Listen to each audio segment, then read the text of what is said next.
अपने गांव जा रहे थे। अच्छा 80 या 85 की स्पीड से जा रहे थे, तब इसका जो मीटर है एकदम से 100 से 0 हो गया था, 100 से 0 हो गया जबकि बाइक 100 पे चल रही थी। ओके। कंपनी में हमने कई बार कहा, उन्होंने कह देते हैं अभी टाइम नहीं है, बाद में आओ। फिर बाद में जब जाते हैं फिर कहते हैं टाइम नहीं है। फिर तब से फिर हम गए ही नहीं, फिर हमने विजिट ही करना छोड़ दिया क्योंकि सॉल्व ही नहीं होती हमारी प्रॉब्लम। तो hello friend, welcome to my channel UP 92 biker blogs. तो आज हमारे सामने होंडा लीवो। तो इस गाड़ी को लगभग टाइम हो गया है 1 साल के अप्रॉक्स का, 1 साल से ऊपर ही, मतलब 2 साल का लगभग टाइम हो गया होगा, 1 से 2 साल का समय हो गया है इसका। तो इसके हमारे पास ओनर अवेलेबल हैं, आज हमारे साथ अवेलेबल हैं। उनका नाम है भाई राज सक्सेना। तो भाई सामने आ जाइए। तो स्वागत है यूपी 92 बाइकर्स में।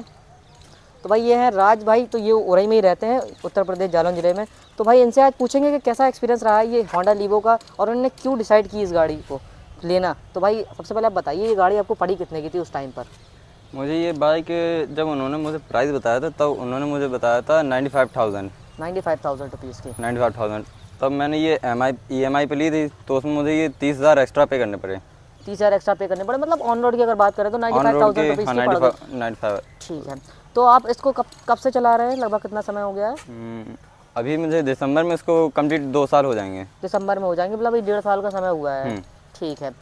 और ऐसा माना जाता है भाई, सबसे बड़ी प्रॉब्लम है इस गाड़ी में कि जो गियर्स मॉड्यूल है इसका, ये सबसे घटिया है। हम सीधी भाषा में बोल रहे हैं। होंडा को बुरा लगेगा इस चीज़ें मेरी वीडियो से, लेकिन ये चीज़ माना जाता है, सभी बोलते हैं कि भाई बहुत ज़्यादा गंदा है। तो आप बताइए इसमें क्या दिक्कत है गियर्स में? आप चला रहे हो तो आप सबसे अच्छा बता सकते हैं। गियर में जो प्रॉब्लम है, जैसे मान लो हम थोड़ा सा तेज़ चला रहे हैं और सेकंड से थर्ड कर दिया, तो एकदम से गियर इसका न्यूट्रल हो जाता है, उसको फिर से डबल बार गियर डालना पड़ता है, तब जाके वो सही आता है। तो ये प्रॉब्लम सही नहीं हुई? आपने 1.5 साल में कंपनी में कांटेक्ट किया है? कंपनी में हमने कई बार कहा, उन्होंने कह देते हैं अभी टाइम नहीं है, बाद में आओ। फिर बाद में जब जाते हैं फिर कहते हैं टाइम नहीं है। फिर तब से फिर हम गए ही नहीं, फिर हमने विजिट ही करना छोड़ दिया क्योंकि सॉल्व ही नहीं होती हमारी प्रॉब्लम। तो इसकी प्रॉब्लम सॉल्वेबल नहीं है, मतलब मैं समझ गया हूँ ये चीज़। एक चीज़ और बताइए, जैसे होंडा लीवो है, 110 सीसी सेगमेंट में गाड़ी है, बहुत ज़्यादा स्टाइलिश गाड़ी है, सब लोग जानते हैं, हम भी जानते हैं, क्योंकि इसमें आपको ये फेंडर वगैरह भी मिल जाता है, स्पोर्ट बाइक जैसी बाइक इसको बनाया गया है। तो एक चीज़ और है कि ये गाड़ी 110 सीसी की है, तो माइलेज वगैरह आपको कितना दे देती है ये गाड़ी? माइलेज हमें मार्केट में 45-50 का मिल जाता है, और जैसे हाईवे पे हम नॉर्मल 40-45 की स्पीड चलाएं तो हमें 55 का आराम से मिल जाता है। 55 का माइलेज मिल जाता है हाईवे पे, और मार्केट में 45 to 50 का माइलेज दे रहे हैं। तो यार देखो, ये गाड़ी मैं ऑनेस्ट आपको बताऊं, अपना ओपिनियन बता रहा हूँ, फिलहाल अभी आपके ओपिनियन की बात हो रही है, लेकिन ये गाड़ी अभी भी कम दे रही है एवरेज। जो HF डीलक्स वगैरह है या फिर कोई भी 110 सीसी सेगमेंट की गाड़ी आप पकड़ते हैं, वो इससे ज़्यादा माइलेज देती है, 60 प्लस का माइलेज देती है। ठीक है। इसका जो लाइट मॉड्यूल है, आप अगर इसके ऑन कर दें चाबी, तो शायद इसकी जलती है लाइट। हाँ, तो आप जलती हुई है, तो आप इसकी जो लाइट है, ये एम्बर्स कलर की लाइट जल रही है, अभी मेरे को दिख रही है सामने से। तो जलती हुई लाइट, ये वाली कलर लाइट में आप सेटिस्फाइड हैं? मतलब इस लाइट से आप सेटिस्फाइड हैं? एम्बर्स कलर की ये जल रही है। पूरे तरीके से सेटिस्फाई नहीं है। अच्छा। हमें कभी कभी लगता है कि इसमें LED होनी चाहिए थी। LED होना चाहिए थी। ऐसा क्यों? आपको मतलब विजिबिलिटी में इशू आता है, या रात में कोई चीज़ देखने में? विजिबिलिटी में इशू आता है। विजिबिलिटी में इशू आता थोड़ा है। जो लॉन्ग रेंज में रहता है वो एकदम नॉर्मल क्लियर नहीं दिखता है। क्लियर नहीं दिखता है, तो मतलब नाइट में थोड़ा सा डिस्टर्बेंस है। सारे येलो में यही है बस, कि बस उनका ऐसा रहता है कि जो अपना फॉग एरिया है वहाँ पर तो अच्छा कवर करते हैं, फॉग एरिया में तो सही है, लेकिन यहाँ पर ये फेल हो जाता है, नॉर्मल में फेल हो जाता है। चलिए ठीक है। और इसके जो सस्पेंशन मॉड्यूल है, जो होंडा बोलती है कि भाई बहुत बढ़िया सस्पेंशन मॉड्यूल लगा के देते हैं बिल्कुल अच्छे नहीं है। तो हाँ, उसी के बारे में पूछ रहा हूँ। आप बताओ डिटेल में भाई कि आगे का सस्पेंशन और पीछे का सस्पेंशन कैसे क्या है, आप बताओ। पीछे के सस्पेंशन इसके बहुत ज़्यादा हार्ड है। अच्छा। अगर हम अकेले बैठे हैं, हाँ, तो ये जैसे मान लो कोई भी ब्रेकर आएगा, हाँ, तो पीछे वाले कुछ असर नहीं करते, झटका लगता है। अच्छा, और अच्छा। आगे वाला इतना दब जाता है कि ये पूरा यहाँ तक रॉड अंदर चली जाती है, और इसमें एक आवाज़ भी आती है। इसमें भी आवाज़ आती है। बहुत बढ़िया भाई। एक चीज़ समझ लो, जो मेरे व्यूवर्स हैं वो HF डीलक्स में ही नहीं है वो प्रॉब्लम, वो लीवो भी फेस कर रही है, क्योंकि बहुत ज़्यादा सॉफ्ट सस्पेंशन है जो भाई बता रहे हैं हमारे। देखो, मेरा कोई ओपिनियन नहीं है, सामने से बता रहा है बंदा, तो मैं आपको बता रहा हूँ। वो पीछे कितने हार्ड हैं कि अकेले भाई चला ही नहीं सकता कोई, सीधी सी बात है। इसमें 2 या 3 लोग बैठे तब इसके सस्पेंशन अच्छे से वर्क करते हैं गाड़ी, और तब आगे वाले डिस्टर्ब कर जाते होंगे। नहीं, जब 2 लोग बैठते हैं आगे का उतना ज़्यादा इशू नहीं रहता है जितना ज़्यादा पीछे का रहता है। हम समझ रहे हैं आपकी बात। हल्का वेट का बंदा चला रहा है तो वो तो उचकेगा, सीधी सी बात है। और एक चीज़ और है, इसमें 18 इंच के अलॉय व्हील और टायर दिख रहा है मुझे। टायर की क्वालिटी कैसी है इसकी? हाँ, टायर की क्वालिटी इसकी ना बहुत ज़्यादा अच्छी है ना बहुत ज़्यादा बेकार है। ऐसा है, अच्छा। मान लो हमें कहीं रोकनी है तो आराम से रुक जाती है, कभी बार स्लिप करती है, लेकिन सही है, ठीक है। अच्छा, तो एक चीज़ और है, जैसे टायर 1.5 साल हो गए, तो आपने चेंज वगैरह कराए हैं क्या टायर? नहीं, अभी नहीं कराए। तो कितनी चल गई आपकी गाड़ी है? अभी हमारी बाइक अप्रॉक्सीमेटली 9000 कुछ चल गई है। 9413 किलोमीटर आपने 1.5 साल में चलाई, मतलब कम यूज हो रही है, तब भी आपकी इतनी मतलब प्रॉब्लम्स हैं इसको लेकर। और एक चीज़ और है, जैसे कोई ब्रेकर है, ये शॉकर की तो आवाज़ आती है, और साथ में ये जो इसके कॉम्बी ब्रेक हैं वो भी आवाज़ करते हैं। कॉम्बी ब्रेक भी आवाज़ करते हैं इसके। तो वो आपने कंपनी में विजिट करके उनसे नहीं पूछा कि ये आवाज़ क्यों है या किस तरीके से हम उनसे कहते हैं एक दिन, हम उनसे कहते हैं तो एक दिन में सही होता है, और फिर 2-4 दिन सही रहेगा, और फिर वैसा ही हो जाएगा। तो फिर हमने मजबूरी में जाना ही छोड़ दिया जब प्रॉब्लम परफेक्ट सॉल्व नहीं हो रही। ये वीडियो जब डलेगी तो शायद आपकी प्रॉब्लम दूर हो जाए। तो मैं होंडा वालों से भी बात करता हूँ अपने इधर के। तो एक चीज़ और है, ये इसकी प्लास्टिक बॉडी है, अब सबसे ज़्यादा प्लास्टिक बॉडी का ही काम है इसमें, आप देख सकते हैं पूरी बॉडी प्लास्टिक में ही है। तो इसकी बिल्ड क्वालिटी कैसी है आपसे? बिल्ड क्वालिटी इसकी हमें बिल्कुल भी अच्छी नहीं लगी।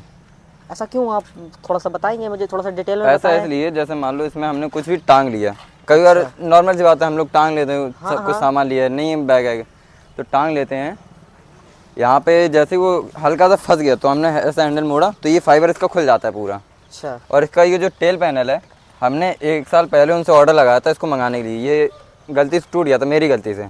ये लाइट भी टूट गई थी, लाइट हमने अगले दिन ही लगवा ली थी, और ये जो टूटा था मैंने उनसे कहा ये मंगवा दीजिए, अभी तक 1 साल हो गया, अभी तक उन्होंने मंगवाया नहीं है। तो मतलब होंडा कंपनी में बहुत ज़्यादा टाला मटोली वाला सिस्टम है, सीधी सी बात है, हम सीधा कहेंगे। देखो भाई, हमारा भी कोई ऐसा सिस्टम नहीं है हम किसी का कंपनी की तरफदारी करें, हम तो सीधा ओनर रिव्यू बना रहे हैं। कल के दिन अगर आपको ही बुलाया जाए तो बिल्कुल जाना कि भाई मुझे प्रॉब्लम हुई है, सीधी बात है, तो वो चीज़ें हैं। तो एक चीज़ और बता दो, इसमें जो डिजिटल कंट्रोल पैनल आता है, ये सेमी डिजिटल कंट्रोल पैनल है, मैं देख पा रहा हूँ उधर पे जो ओडोमीटर अपना उसमें है, और अपना यहाँ पर DFT डिस्प्ले है। इसमें थोड़ा सा इशू आया कभी या फिर सही चलता है, बढ़िया है? इसके जो स्पीड मीटर है, स्पीड वाला, उसमें इशू आया था। क्या दिक्कत थी? ये दिक्कत थी कि हम अपने गाँव जा रहे थे, अच्छा, 80 या 85 की स्पीड से जा रहे थे, तब इसका जो मीटर है एकदम से 100 से 0 हो गया था। 100 से 0 हो गया, जबकि बाइक 100 पे चल रही थी। ओके, पूरा मीटर अपने आप प्रॉब्लम्स है इसमें, तो बहुत ज़्यादा सीरियस प्रॉब्लम्स है ये वाली। तो मतलब मतलब पता ही नहीं चलेगा क्या दिक्कत है, पूरे कंट्रोल से खत्म हो रहे हैं गाड़ी के धीरे धीरे करके, ये सब चीज़ें। सबसे ज़्यादा हमें मेन दिक्कत लगती है इसके जो गियर्स हैं, वो बहुत ज़्यादा परेशान करते हैं। हम पहले कई बार हमारा एक्सीडेंट होते हुए भी बचा है। लीवो की सबसे ज़्यादा कमेंट आते हैं कि गियर प्रॉब्लम, तो मैंने सबसे पीछे वही पूछे आपसे, तो आप वही कंसर्न है। तो मैं कहूँगा भाई, होंडा के अगर कोई भी एम्प्लॉय मेरे ये वीडियो देख रहे हैं तो भाई इस चीज़ को इम्प्रूव करिए। मैं खुद इस वीडियो इसलिए बना रहा हूँ क्योंकि भाई लीवो में ये प्रॉब्लम आती है, खुद ओनर बता रहे हैं, मेरा कोई ओपिनियन नहीं है, और ना मैं इसको ओन करता हूँ, ना मुझे पता है ये चीज़, सीधी सी बात है।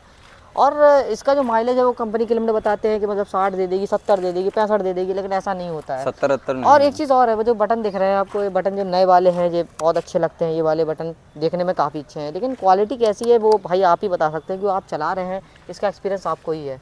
बटन क्वालिटी इसकी अच्छी है, लेकिन कभी ज़्यादातर इसमें ऐसा होता है, जैसे जब नई बाइक ली थी तब ये सही था कि गियर पे है स्टार्ट हो जाती थी, 4th गियर में भी स्टार्ट हो जाती। अभी ये मान लो अगर 1st गियर में भी है तो सेल्फ स्टार्ट नहीं होती, पहले इसको न्यूट्रल करो तब जाकर वो सेल्फ लेती है। अच्छा, तो ये तो भाई प्रॉब्लम्स हो जाती, छोटी मोटी प्रॉब्लम्स है, बाकी चलो वो तो मान लिया बैटरी से होगा। एज सच कोई प्रॉब्लम वैसी कोई आपको लगा होगा यार बटन बेकार हैं बिल्कुल, या फिर वैसा कुछ है? नहीं, वैसा कुछ नहीं लगा। सीट कंफर्टेबिलिटी कैसी है इसकी वैसे अगर मैं बोलूं? सीट कंफर्टेबिलिटी ऐसा है कि जैसे मान लो हम 50 किलोमीटर जा रहे हैं तो हमें कम से कम 2 बार उतरना पड़ेगा। तो कंफर्टेबल नहीं है इसकी सीट, मतलब नहीं उतनी ज़्यादा कंफर्टेबल नहीं है। जो स्लांटेड सीट दिख रही है, मुझे भी स्लांटेड दिख रही है, इसमें बिल्कुल भी क्रीजेस नहीं है, एकदम बेंच साइड वाली सीट है वो भी दिख रही है, तो ठीक है भाई। और मैं फिर से पूछना चाहूँगा, जो आप 25,000 आपने पे किए थे उस पर आपको वर्थ इट लगी थी कि नहीं लगी थी, ये बता दो बस मुझे।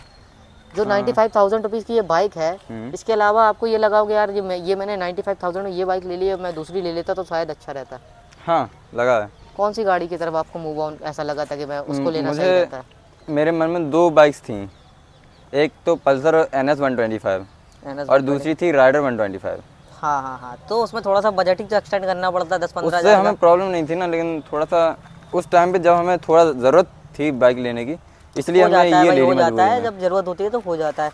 चलिए भाई, आपका बहुत बहुत शुक्रिया चैनल में आने के लिए।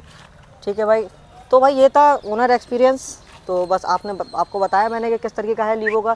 सबसे ज़्यादा बड़ी प्रॉब्लम भाई जो भाई ने बताई है, वो सबसे बड़ी प्रॉब्लम मेरे को लगी है इसके गियर्स को लेके। गियर्स बहुत ज़्यादा डिस्टर्ब कर रहे हैं भाई, तो ये चीज़ भाई होंडा कंपनी के जो भी एम्प्लॉय देख रहे हैं भाई उसको थोड़ा समझना चाहिए। तो बस यही था इस वीडियो में। वीडियो अगर अच्छी लगी, पसंद आई, प्लीज़ लाइक कर देना, चैनल को सब्सक्राइब कर देना, और मिलते हैं अगली वीडियो में। Jai Hind, Jai Bharat, till then, peace, bye bye.